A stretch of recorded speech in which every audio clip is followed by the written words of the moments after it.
शराब घोटाले आरोप में घिरे दिल्ली के मुख्यमंत्री अरविंद केजरीवाल को ईडी ने गिरफ्तार कर लिया है। 21 मार्च की शाम को ईडी की टीम 10वां समन लेकर उनके घर पहुंची थी।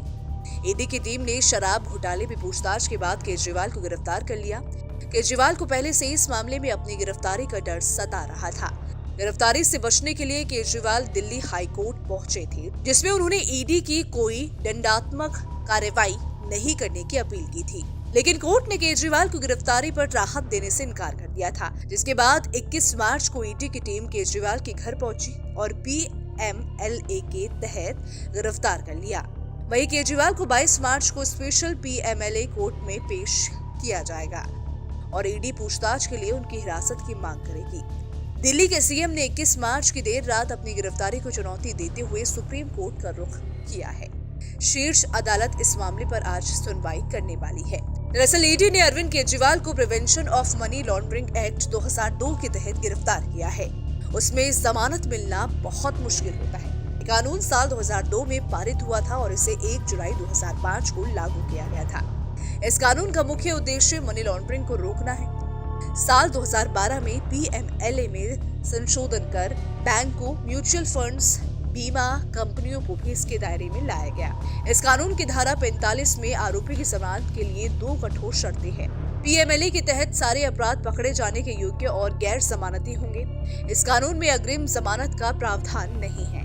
ईडी को पीएमएलए कानून के तहत कुछ शर्तों के साथ बिना वारंट आरोपी को परिसरों की तलाशी लेने और उसे गिरफ्तार करने, संपत्ति की जब्ती और कुर्की का अधिकार प्राप्त है।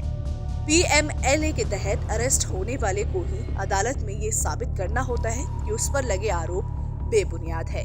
जेल में रहते हुए आरोपी के लिए खुद को निर्दोष साबित कर पाना आसान नहीं होता।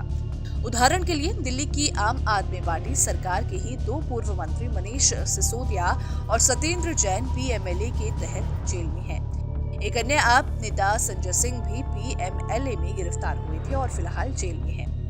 मौजूदा सरकार ने 2018 में पीएमएलए में एक और संशोधन करते हुए इसकी धारा 45 में आरोपी की जमानत के लिए 2 कठोर शर्तें जोड़ दी थी। ये 2 शर्तें थी: जमानत याचिका के खिलाफ लोक अभियोजक को सुनने के लिए अदालत के पास ये मानने के लिए उचित आधार हो कि आरोपी अपराध का दोषी नहीं है, और जमानत पर रहने के दौरान उसके द्वारा कोई अपराध करने की आशंका नहीं है। पीएमएलए में इस संशोधन को लेकर सुप्रीम कोर्ट में करीब 100 याचिकाएं दायर हुई थी।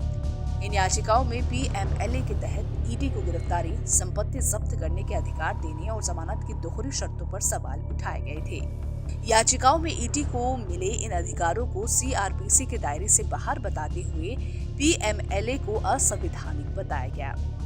सुप्रीम कोर्ट ने इस मामले में 27 जुलाई 2022 को अपना फैसला सुनाया था और ईडी के अधिकारों को बरकरार रखा। साथ ही शीर्ष अदालत ने पीएमएलए में साल 2018 के संशोधन को भी सही ठहराया था। जस्टिस एएम खानविलकर की अध्यक्षता वाली 3 सदस्यीय पीठ ने कहा था कि मनी लॉन्ड्रिंग एक जघन्य अपराध है जो न केवल राष्ट्र के सामाजिक और आर्थिक ताने बाने को प्रभावित करता है बल्कि अन्य जघन्य अपराधों को बढ़ावा देता है। इस पीठ के 2 अन्य जज जस्टिस दिनेश और जस्टिस सीटी रवि कुमार थे। फिलहाल इस खबर में इतना ही। अगर आपको हमारा ये वीडियो पसंद आया हो तो वीडियो को लाइक शेयर करना ना भूलें। साथ ही हमारे चैनल को सब्सक्राइब कर लें, बेल आइकन को प्रेस कर लें ताकि हर एक अपडेट सबसे